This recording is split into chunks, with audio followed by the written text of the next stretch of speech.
Okay, cool. So we are 1 minute in, and today is our September Truffle Suite community call. We have a bunch of people from the Truffle team here. I guess we could just do introductions really quick. If you don't know me by now, please watch all of our other videos. I'm the Truffle Developer Advocate. Yeah, that's my title. Okay, we can move on. Jeff, you want to take it away? Sure. I'm Jeff. I'm a developer on the Ganache team. Yeah, that's me. And then Kevin. Yep. Hey, I'm Kevin. I lead a few different things. Most recently, the VS Code extension and some of our security stuff that we're just starting to push out, which we'll talk about later as well, and other bits and pieces too. Cool. Hey, y'all. My name is Lee. I also am a developer relations developer advocate, however you want to say that on Truffle. Glad to be here. Okay, awesome. Yeah, so this is part of my team. They're the coolest people ever. If you want to work here, just let me know. But I'm going to share my screen really quick to just go over our agenda. So basically, Truffle community call, all things Truffle. We're going to talk about what Truffle has been doing IRL since the last time you saw us. Really cool. I've met some Truffle community members in person. But where we were, where we're going next. Then I want to dive into kind of the things that Truffle is doing to focus on developer UX, specifically transparency. And then we'll also talk about like updates, multi-chain. I know a lot of people have been interested in. Ganache has some fancy new updates regarding that. But let's just go ahead and get started. So I think what I really wanted to touch upon was recently.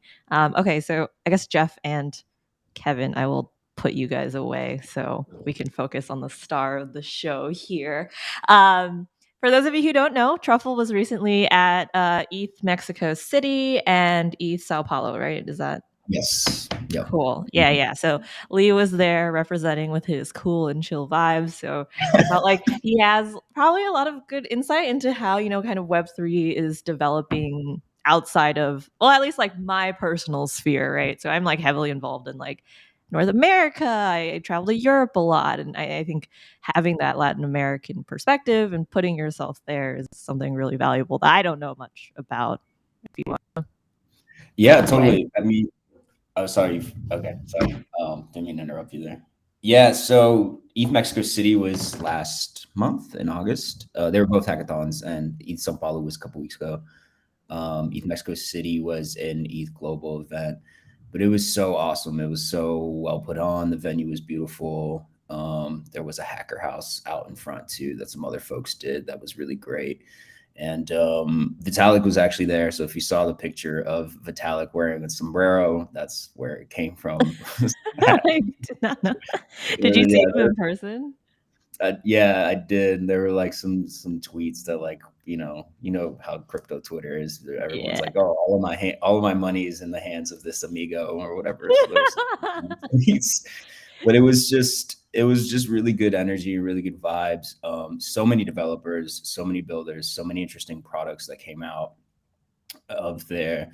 And I think one of the differences, and Emily and I have spoken about this too, is there's this huge influx of new devs in Latin America who are onboarding into the space now, coming from Web 2. And they're so excited to be here, and they're so excited to build, and they're so excited to go to these hackathons and meet other folks in crypto. And so the energy is very one of like curiosity, one of like learning, and one of just really onboarding. So instead of having some of these conversations that we have at other conferences, maybe in Europe, like, oh, my tool is better than yours, and my dApp is better than yours. People are just very open to learn and to hear what you have to say. So it's a different. Not that the conversations are better; they're just different in a sense. Yeah. What about like themes, right? So I think I've been traveling to a bunch of conferences over, I guess, this past year. I think the conversations about like what's hot and popular has changed a lot. I think it kind of started off with, when I got into the space, so that's like March-ish.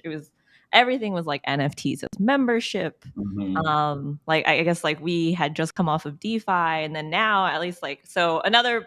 I guess, Truffle IRL event was I was recently in Berlin for like DAppCon and ETH Berlin, which was fun. Okay, like to touch on that, like Berlin people are crazy. Like 1inch had the Geek Party. I don't know if you guys saw that floating on Twitter. But I was like, this is if I told my mom about this, she's like, what kind of industry are you in? But I mean, yeah, this is what you do for work. Right? Yeah. But to circle back, right? Like the conversations are all about like decentralized identity was a huge piece. Like we're talking a lot about like layer 2s and focusing on security, and like that narrative has completely shifted from like, I don't know, like board games, I guess. Sure. Yeah, trading JPEGs, right? Yeah. And that's a really good question. So in Mexico, I think like some of the sponsors that I just remember off the top of my head was Polygon, as well as Lens was there, like Aave was there. So you do have a lot of the same themes that you would, but funnily enough, in São Paulo, one of the like MetaMask did a presentation, and they showed which countries are the majority of our user base comes from, and Brazil has been in the top 5 countries consistently, and that number is only growing. And one thing that I found really interesting is when they showed use cases. So they showed like normal transactions, and then they showed DeFi, and you could see it was a lot of Latin American countries, a lot of Asian countries at the top, like Brazil. Hold on one second.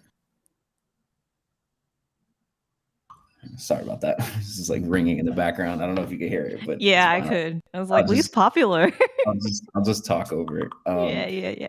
So yeah, a lot of the use cases were for DeFi and transactions, and then when you looked at the use cases for NFTs, it was a lot of like Europe and North America. So you can see that people here were building for a different use case, basically, right? People were building for a use case of like, how can we kind of escape the financial and monetary systems here? Because especially in Brazil, you have a lot of volatility in the currency. You have a huge distrust in the government.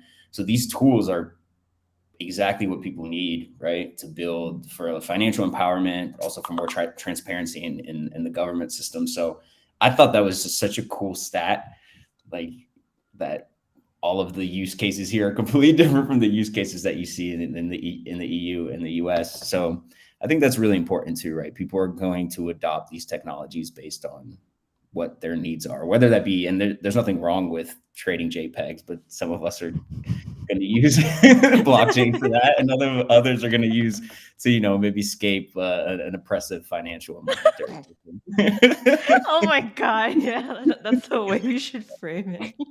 Trade JPEGs or escape an oppressive government. This is what Truffle learned from going to Mexico City. And I don't mean that in a bad way. I'm just teasing you. Yeah, it's very, I think it's beautiful to see, right? It's beautiful. Right, absolutely. That's important of like diversifying the events that we go to, because you start to see that people are using tools for different things. Like a $20 gas fee here in Brazil is, that's like someone can eat for 2 days, here with that type of money. And so that's why L2s here are super popular, right? People love Arbitrum and Optimism and Polygon are super popular here. And so it's just as the technology grows and it spreads around the world, you start to see different use cases based on what people need. Yeah. That's super important. Truffle's moving towards multi-chain, guys. So if you're interested in that space, stay on for the rest of the call. But I guess, talking about just expanding your mind past like what you know immediately is so important for just like building product, so important for us as, developer relations people. Do you have any recommendations, or what do you think is like the highest need for, I guess, addressing Latin American countries? Oh, that's a really good question. I think just the like presence is huge, right? I also think obviously the education, like building educational tools that are directed for this region, and whether that mean in actual other languages like Spanish, Portuguese, French, but also for the use cases, right? We talk about this all the time. We have like a lot of stuff, a lot of Truffle stuff is based around like building NFT projects, and now we're starting to bring in more like DeFi related things, right? And so kind of building for the use cases that people are using these tools for in these regions. And I think you won't understand that until you actually go. Now I'm like, okay, I want to build like more stuff for DeFi, more DeFi related stuff, because I've seen possibilities, so I think that's a thing. I think the translating is so huge though. It's such a, having documentation that's in another language. Right. There are a lot of the devs here, they do speak English, but it would just be a lot less friction if we had something in Portuguese or something in Spanish, I think. So. No. Okay. So what I'm hearing from you, Lee, is you're going to start building a bunch of DeFi dApps. Yeah. Our next one-on-one. I'm expecting I guess, yeah, I'm signed. I said it now in public. So now you said it's public. This is being recorded. And for those who don't know, Emily will hold me to this. So well, I'm like go with the flow. Second piece is no, I mean that in a good way. You're fluent in Portuguese, right? Yeah, Portuguese. Okay. So anytime Portuguese speakers go find Lee, maybe in the next tax. After you build all your DeFi dApps, you're going to translate all of the Truffle documentation into Portuguese. See, now it's written, it's in stone, it's been recorded. Yeah. No, it's fine. I care about your work-life balance, working in what you're interested in. I appreciate that. Yeah. No. And if you go on the MetaMask site, they've already done some work of translating some of their stuff into Portuguese. We just did an announcement around, there's something called Pix here. It's basically Zelle, where you can now buy crypto using Pix in Brazil. And that announcement is in Portuguese. So we're already working on moving towards it, but I think there's a long way to go. Yeah. No, that's awesome. I mean, thanks so much for your work. I know like our Web3 Unleashed series, we're focusing on like translating into Chinese and stuff like that. And like I am like should be able to speak Mandarin. My grandparents are probably like rolling in their graves right now, but it's like, I don't know. I can't say anything past like give me dumplings. You know what I mean? That's important. That's the most important piece of a language, right? It's like the survival base, right? Like I can call a cab, I can find a bathroom, and I can order some food. Yeah. I mean, okay, so we need to move on to the next section, but I guess to quickly wrap up, you had a presence in what's coming up next for Truffle IRL? Yes. Okay, so DevCon is coming up. So that's in 2 weeks. So that's super exciting. We will be having I will be doing a presentation on building like optimism bridges with Truffle at DevCon. If you didn't get a ticket to DevCon, Consensus is hosting our own side event on October 14th. Which is super cool, really stacked guest list. We have some people representing from like Polygon, from Fuel Labs, from Celestia, like Aurora, like multi-chain security, everything. It'll be a good time. I'll be there. A lot of Consensus people will be there. Lee, you won't be there, but it's gonna be awesome. It'll be fun. And then after that, Lisbon is coming up. So then I will be also doing some workshops and talks at there's a women's hackathon actually hosted by HerDAO in Lisbon, which I am also super excited for. So again, like seeing like Web3 break into these more diverse spaces. Yeah. Okay, cool. And I just wanted to add this, like for Latin America, there's I think four events that are coming up in the next month. There's Bogota before DevCon, there's ETH Medellin, there's Quito, and I think there's Santiago as well. So I think all of these are on the EF's website as well, because they're also investing heavily. So if you're in the region or if you're staying in Colombia a little bit longer, check out some of the events that they're having down there. It's going to be awesome.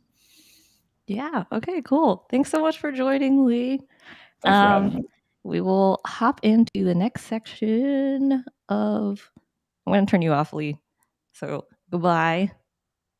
How am I doing this? Okay, cool. So I'm going to get in. Just want to briefly touch on, why is this not? Oh, here we go. What we presented at DAppCon if you weren't there. So specifically at DAppCon, Truffle was talking about all the things that we're doing to help make like smart contract smart contract transactions more transparent and more secure. Specifically, the tools that we touched on are things that are going to be CLI agnostic. So you can be using this even if you're not starting with like a base Truffle project. I'm not going to go through the full presentation because it is kind of long, but just to briefly touch on the things that we talked about, the things that we covered was Truffle Decoder. Ganache recently came out with console log. So for those of you who don't like debugging and would prefer to just print everything, we support that now. I did touch upon like what the Truffle debugger does because that is now compatible with Hardhat. We're working on it, compatibility for that with the other tools as well.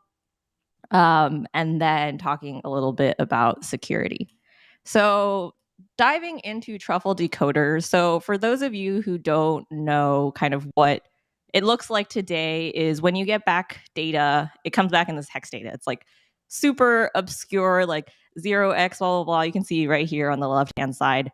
It's actually really interesting because when I was at DAppCon, I was like talking to some people and they were like, wow, this is actually a really cool feature being able to basically decode this data into human readable data because their data scientists have gotten to the point where they can look at this hex string and like actually understand what it means.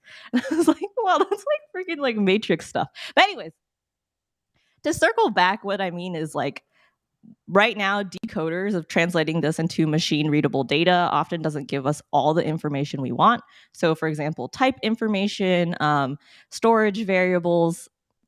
Additionally, not all of them go directly into the source code, right? So if a contract is verified on Etherscan, you can actually pull that Solidity code rather than just the ABI. So what was the solution that we talked about during DAppCon was Truffle Decoder. So essentially what Truffle Decoder is, it translates this string, like hex string, into machine readable data. So if you guys are familiar with like, what do you call it? MetaMask transaction insights. As you can see here, it is decoded by Truffle, and that's what kind of gives you all the nice information that you need to actually work with the data in a more representative way. I'm not going to dive into like actual demos because that will take time, but just to talk about, oh, I skipped all these slides. Whoops. What that might look like. Whoops. This is why we do things live, guys. Yeah, just to briefly touch on, the process basically goes, you'll like pass in decoder and you'll say, I want to decode like this transaction, for example, and it will basically spit out all of this information for you. This is more of a human readable form. So as you can see, if I give it like a transaction, it'll actually tell me, what it is. The logs, really important for type data. So like I said, that this powers MetaMask transaction insights. It also powers our Truffle debugger. So if you've used that at all, the reason we can go in and actually get the variable information, get the type information, like step through all the code is because the Truffle decoder allows us to parse this information into, I guess, more meaningful, detailed ways. So what else is going on? I wanted to talk about Ganache console log. So if you guys haven't used Ganache, whoops, I need to stop showing my Slack on the screen. Cool. So Ganache console log, let me just open this up, is going to be very easy to use. So essentially, what I've done is, let me pull, this is like my rental marketplace contract for minting. All you need to do is just import this Ganache console log. It's a npm package, and then you can just use it as you normally like. So once you, let's say, I'm going to run this script that actually mints an NFT. If you go to our output, so I put Ganache in VS Code, and you can see right here, rentable NFT mint test. So super easy. That's how Ganache console log works now. As I had mentioned, like our debugger. So I want to talk about, what it looks like, what I learned from DAppCon as well. is that a lot of devs are actually just debugging using print statements, which is insane to me. Like, that's not normal. I've met people testing in production too, which doesn't make sense. So I just want to let you guys know, Truffle Debugger probably, I think, is the most fully featured step through, step in, step out debugger that is there. What's specifically really great is the ability to fetch external transactions. So in this case right here, what I've done is I've forked mainnet with Ganache and unlocked or like impersonated a certain wallet. And basically what this allows me to do is with Truffle debug fetch external, I can pass in this transaction hash of like a mainnet transaction and see what actually was happening during the thing. Because if you could imagine in a world where we didn't have this, you would kind of be limited to whatever you had already put in your, like, whatever print statements you had already put in your deployed contract, right? I've also talked to devs where their current, I guess, way of fixing or figuring out what was happening on mainnet was actually just redeploying the contract multiple times, which also just blows my mind. But I guess that's like the state of like dev tooling in Web3 right now. You learn a lot of things when you talk to people building. This might take some time, so we might not actually get into this, but the thing I wanted to point out here with Fetch External is it will grab that contract information, like verified source code, from either Etherscan or Sourceify, so that you can actually step through like outside code. Oh, nice. Yeah, see. So basically, same idea. In like set breakpoints. I'm gonna assume there's a breakpoint there. Maybe not. But yeah, so that's essentially what it looks like. When Kevin comes on to talk about our updates to the VS Code extension, he'll just briefly touch on the VS Code visual experience. Like I said, we're focusing a lot on, I guess, developer UX now. I guess I didn't go past that line. Cool. So then what else is next? Head back to my slideshow. I'm just reusing my slides from DAPCon, so not all of this is relevant now. So last piece I talked about was like smart contract transaction security. So kind of in the whole sphere of like what developer tool improvements are happening when we were talking about DAPCon was like, again, figuring out like how do we fix testing, with debugging, all of that. How do we also now start to focus a lot more on the security story, right? So as we're building, I think as time has gone on, hacks have been happening. Like what is that? Like I said, the first piece is don't share your private key. This is Truffle dashboard. You guys seen it a bunch of times, so I'm actually not going to demo it again in the interest of time. But what we actually did hint at was Truffle working more closely together with Diligence. So if you guys don't know Diligence, Diligence is, what do you call it?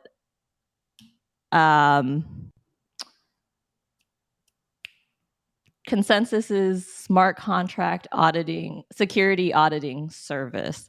And so I find this like really exciting because now like we're housed under kind of the same company, right? And so there's a lot of opportunity for cross collaboration, like figuring out how to incorporate their very sophisticated tools into Truffle. Figuring out how that like development lifecycle will work. What that looks like, not entirely clear. We did bring Kevin on because he is handling what that looks like. And so actually right after this, we'll hop into a quick conversation if he just wants to like plug anything that is happening. But otherwise, I think my section is done. So I'm going to stop sharing my screen.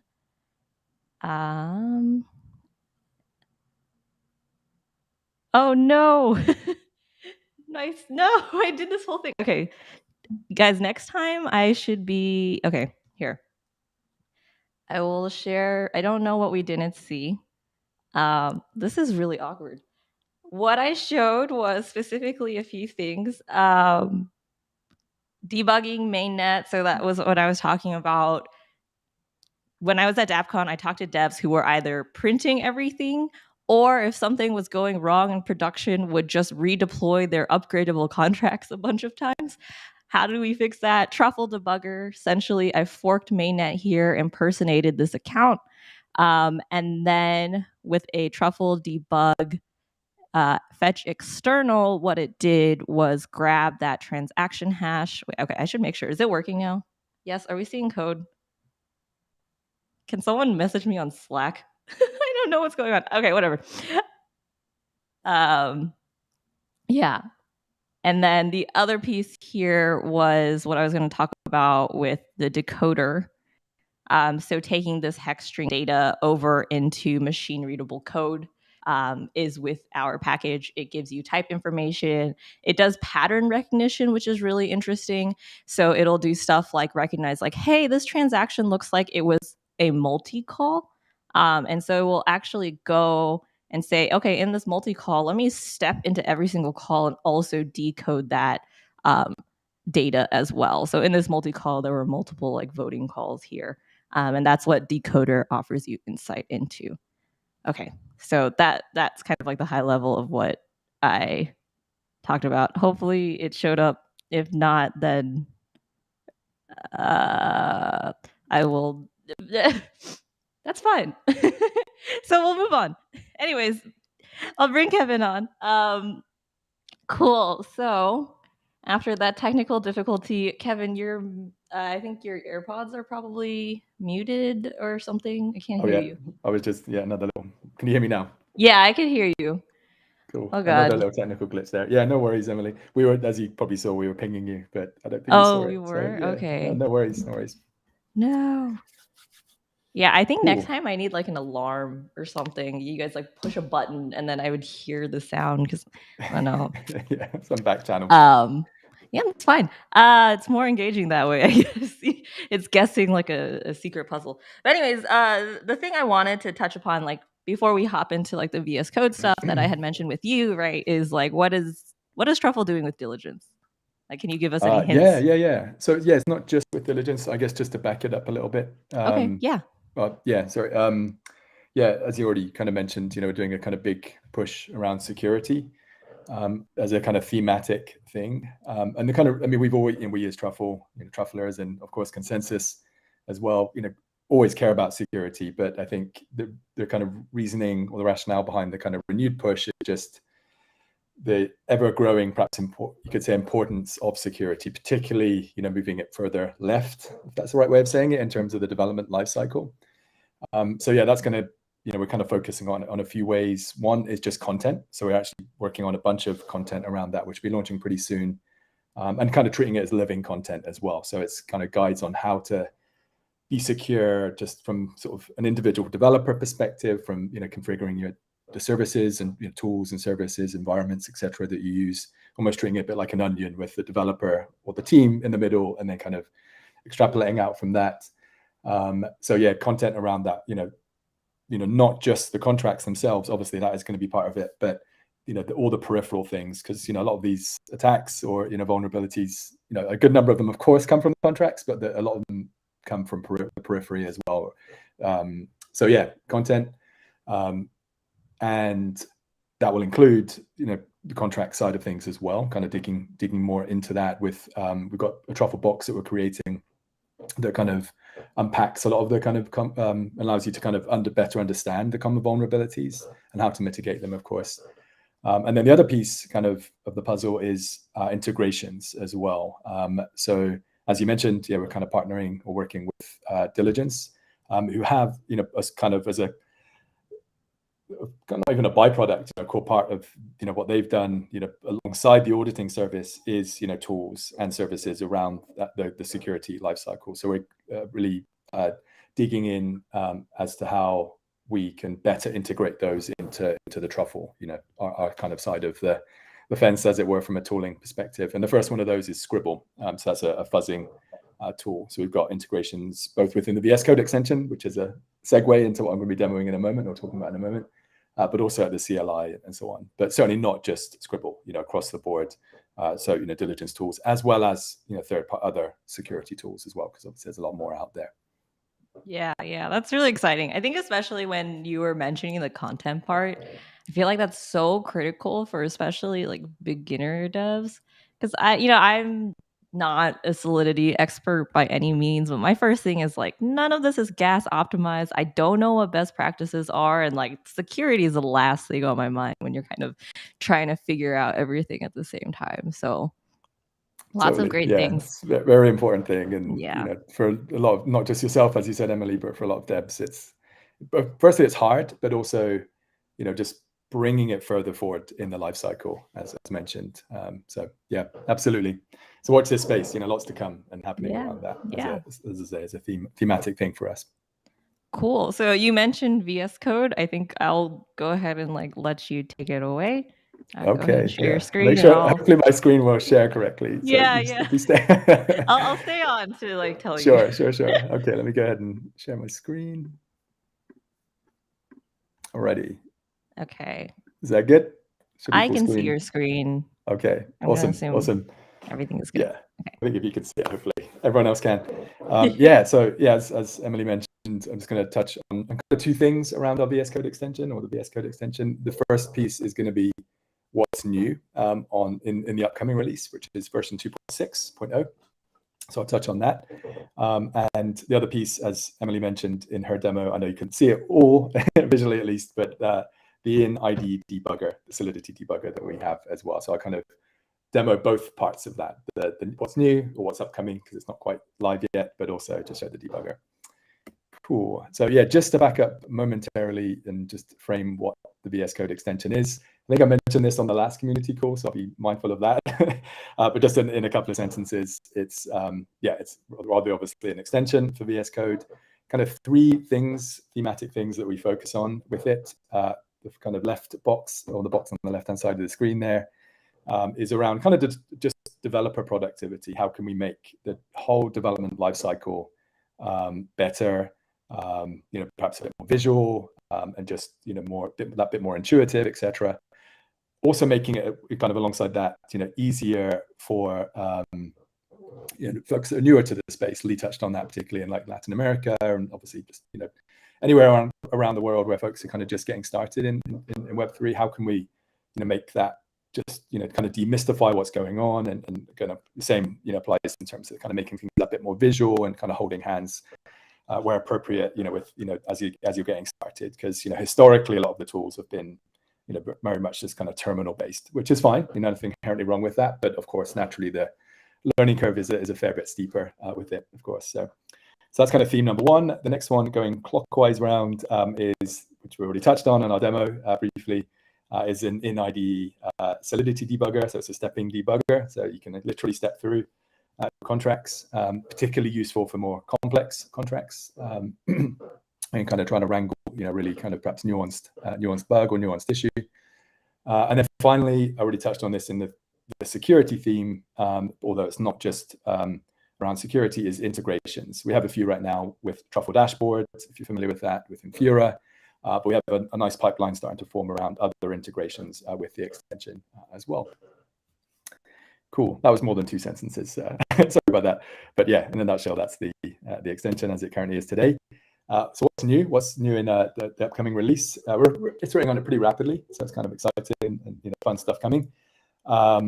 So yeah, I'll show all this. So I'll go through this list kind of quickly. The first one is a new workflow for when you create a new project. Historically, that was kind of a bit clunky, and we've kind of revamped that a little bit, and I'll show it in a moment.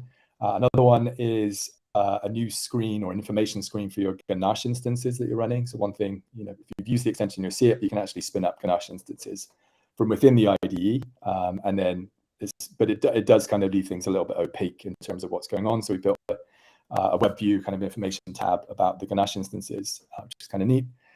New logging tabs for the output of Truffle, Ganache, and anything else that you've invoked from within the extension. We can kind of isolate the logging, and I'll show that again as well. Then the last one is more of a quality of life thing, is just this little kind of contract auto deploy toggle. Not quite finished when I show it, but that again just speeds up the kind of life cycle that you're going through when you work, writing your Solidity or other languages. Hit save, and it can auto deploy to a chain Ganache instance, and to make that lifecycle a little bit more seamless, and more in this release. But that's kind of the headline features. So with that, I'm going to, hopefully you can still see my screen when I jump to VS Code here. Emily, feel free to shout if there's any issue with resolution. Actually, I didn't change my res, so hopefully this is legible. But yeah, cool. So the things I was going to show, I'll keep it pretty brief. This is the extension. So once you've got it installed, I've configured a few things here, but you can see this kind of whole sidebar that we have with various bits and pieces of your project showing up. Concurrent to that, or kind of relatedly, a lot of the features of the extension are also, or some of them at least, are in command palette entries here. Another one, well, one of them being creating a new Solidity project. Caveat, this is kind of alpha-ish, as I labeled on this slide. It's not quite done. So this is all going to be changing a little bit more before we release, push the release.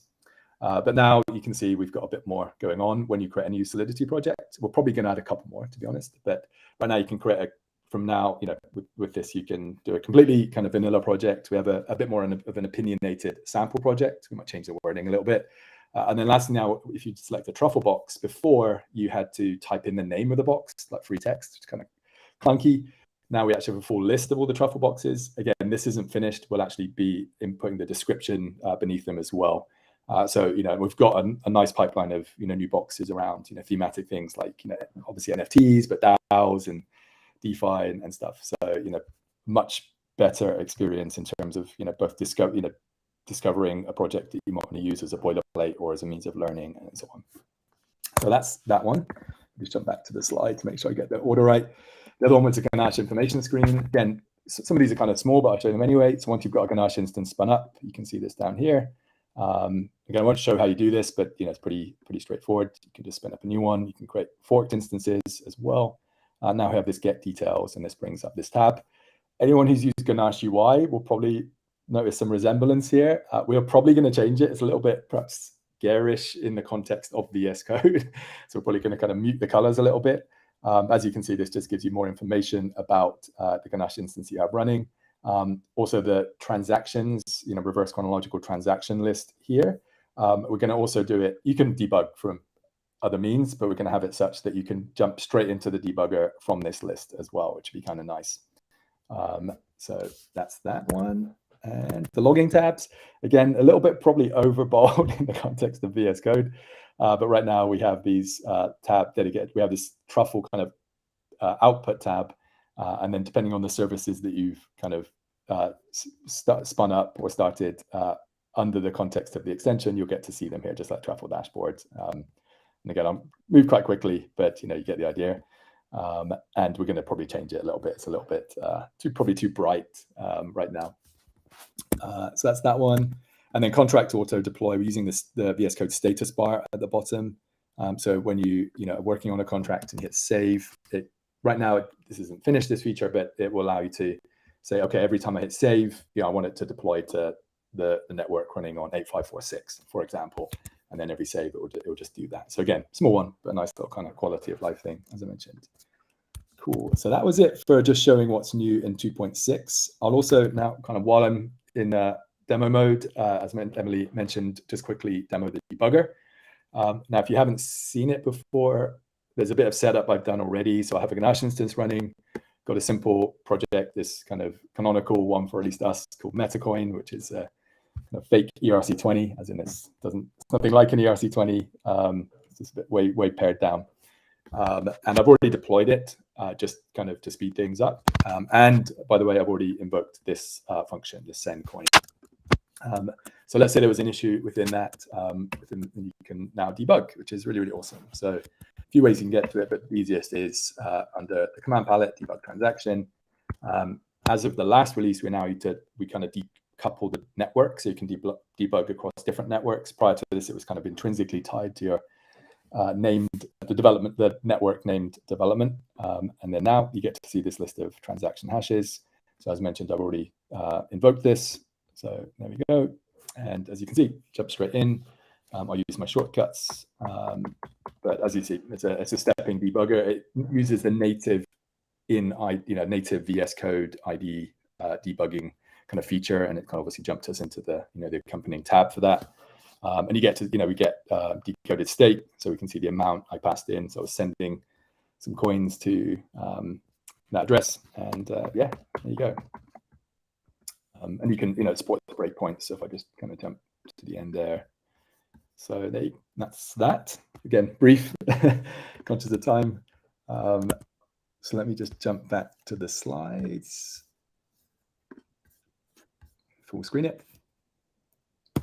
Awesome. So yeah, just what's upcoming beyond 2.6. I should stress actually, just before I mention this one, the kind of release workflow we go through. We're probably about a week or two away from the 2.6 release. We will be, we always push our builds as a pre-release build. If you're not familiar with that feature of the VS Code kind of extension marketplace, when you install an extension, it naturally installs the release build, but you can toggle to a pre-release build just within the the splash screen that you get when you're viewing an extension. So yeah, that'll be kind of the next step for that, and probably a couple of weeks out for the 2.6 release itself. Beyond that, things we're focused on is bringing fetch external into the debugger. What that is, if you're not familiar, it allows you to debug a contract that you don't have locally. You don't have the source. Well, it's kind of the same thing.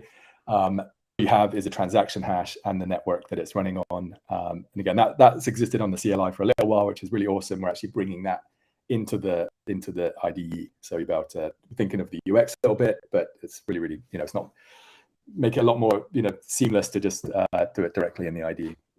I mentioned this one already, integration. So we're actively working on Scribble integration within the extension, but also have a lot more in the pipeline for that.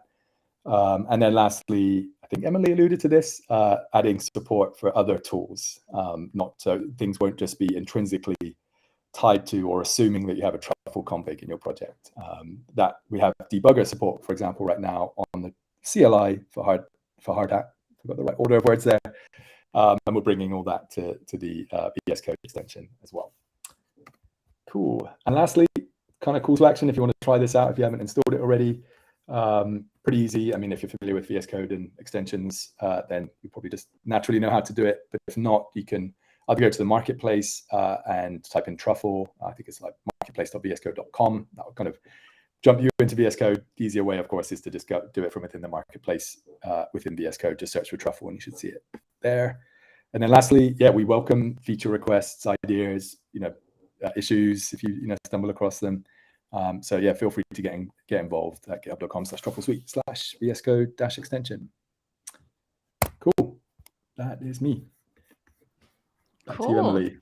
Thank you so much. Yeah, that was awesome. I remember when you showed me this demo like 2 days ago, and I literally screamed. I was like, oh my God, this is so cool. And then, yeah, things are happening. I don't know, just like focusing a lot on developer UX. But okay, I'm going to say goodbye to you and bring on Jeff because we're going to hop into what's new with Ganache. So, hello, Jeff. Hello. I guess I'll just let you take it away. Sure. Yeah. Let me know if I share my screen successfully. Everyone's learning from my mistakes. Okay, cool. Nice. Okay, I think we're good. Yeah? Yeah. Good. Hey, so I'm going to show a quick look at a feature we're developing, which is sort of setting the stage for a bunch of experience improvements. It's called detach mode. So we'll talk a bit about the problem we're addressing, the solution we're implementing, and some of the features we're looking at for the future. So originally it came out of a GitHub issue from GitHub user F Victorio. So thanks, F Victorio. That's awesome. So the use case they were looking at here is basically they want to be able to spin up Ganache and immediately start interacting with that instance from the command line. The workaround they've got, unfortunately, the downside is they've got to sleep or they've got to wait a few seconds for Ganache to actually start up and start responding to requests. So start Ganache, wait a few seconds, cross your fingers and hope that it all works. When you're in an interactive sort of a scenario, it's also not great. You're juggling terminal windows, or you might have it running in your IDE, which is awkward. The number of times I've gone to find my Ganache instance and it's in a window somewhere buried under thousands of browser tabs. So the solution we've sort of started implementing here adds this detach flag, which is it's taken inspiration from Docker, where Docker names their instances based off of computer scientists and hackers. We've taken a bit of a truffle spin and come up with desserts as our names. So at present, you can start in detached mode. You can list your detached instances. You can stop them. So I'll go into a little bit of detail of these features in just a second. But in the short term, we've got accessing the logs, meaningful names, Visual Studio Code integration, which is building on what Kevin's just shown us, RPC interaction, support for multi-chains, and then other DX improvements. So presently, the logs just sort of disappear into a black hole, and tough luck if you want them. So looking again here at Docker for inspiration, looking to add the ability to either add follow so that you see logs as they're emitted, or see logs for a given time window. Additional to that is meaningful names. As much as I like baked strawberry ganache, mainnet fork maybe means more when you've got a bunch of instances running. VS Code integration. So as we saw from Kevin just a minute ago, you can start instances from within Visual Studio and they'll appear there. But, you can start them in the command line and you've got to add them manually, which is a little bit of a pain. It'd be great if you can just start instances willy-nilly. They come up there with all the information about them, the meaningful names that you've added to tell you what they are, and you can just interact with them straight away. In some use cases, it makes sense to interact with Ganache directly from the command line over the RPC API. And for that, personally, I use curl. It's not the best user experience because you got to form a nice body string, and it's just not great. So it'd be awesome if we had a really nice clean CLI API, where you could interact directly with that instance without having to quote your JSON properly. Multi-chain obviously was foundation here to be able to run a bunch of instances, set up an environment maybe that orchestrates those for you so that you don't have to manually start each instance every time. Cool. Demo time. So let's see if this works out.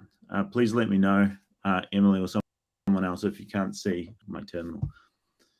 So I'm sure most of you have started Ganache before and know what it looks like. Looks like this.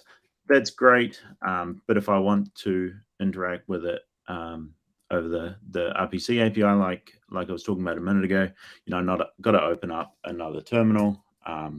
And that's fine, but it's a little bit of a pain. So now, as I said, you can lose your terminal. You can also accidentally close it. So hopefully I don't do that. Cool. So that's great. But we've added this detach flag. You can see here, run Ganache in detach mode.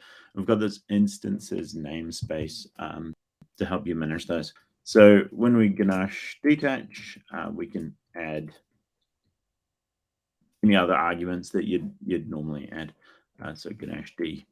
We're going to fork mainnet, and we'll see sticky orange muffin. It makes me very hungry developing this feature. Cool. So we can see here, sticky orange muffin started a few seconds ago. I've got one that's been running there for a while. We can interact directly with it. So we're going to call this RPC method get block by number. Which is great. And then we can instances stop sticky orange muffin. Just like that. So going back to this case, I guess, from the original ticket, we want to be able to start an instance, interact with it, stop the instance, just like that. So we can grab the name of it. We can fork mainnet again. And then maybe we want to output the name because that's always fun. Oh, I'm not able to see the bottom of my terminal because there's a little bit of a screen sharing warning. Cool. So we started Ganache. We've grabbed the name. We're going to output that. We're going to then grab the latest block number again, and then maybe we're going to just stop it. Instances stop Ganache. Oh, with H. Hopefully this works. Fingers crossed. Cool. So we see there it started Cupcake, it grabbed the latest block, and it stopped the instance, which is magical. Cool. So we jump back in here. I guess the only other thing I want to say is, this is an early stage feature. I'm really keen to hear what other opportunities people see for this, where that could benefit them. So jump on GitHub discussions, open up a discussion. We'd love to hear from you. Yeah, thanks, everyone. Thanks, Emily. That's me. Okay, cool. Yeah, I'll just go ahead and bring everyone back on stage. Since you were the last guy. I don't know if Lee's still around. That's fine. His letters are fun. But yeah, that was really cool. I think if you guys haven't heard any of our other talks, right, something that we keep hinting at maybe is like, I guess, L2 flavored Ganache instances, right? So I think your the detached mode would be really great for like having multiple, like an L2 flavor Ganache and an L1 flavor Ganache kind of all running at the same time. And I don't know, that pain point of like multiple terminals has definitely hit me multiple times, in the sense that I always like accidentally delete it or I lose it. And I don't know, I guess organization should be a skill I work on. But yeah, anyways, thank you for joining. I don't know if anybody has any questions. I do think there is like a delay on YouTube of like 5 seconds. So I'm going to count down from 5. And if there are no questions, we can end and say goodbye. So 5, 4, 3, 2, 1. Okay, awesome. Cool. Thank you guys so much for joining. If you're watching the recording, again, feel free to leave questions on our GitHub discussions. But have a great rest of September. Tomorrow is October 1st. Thanks, Emily, for being an awesome host. Yeah. Thanks, Emily. Thanks, guys. Bye. Bye.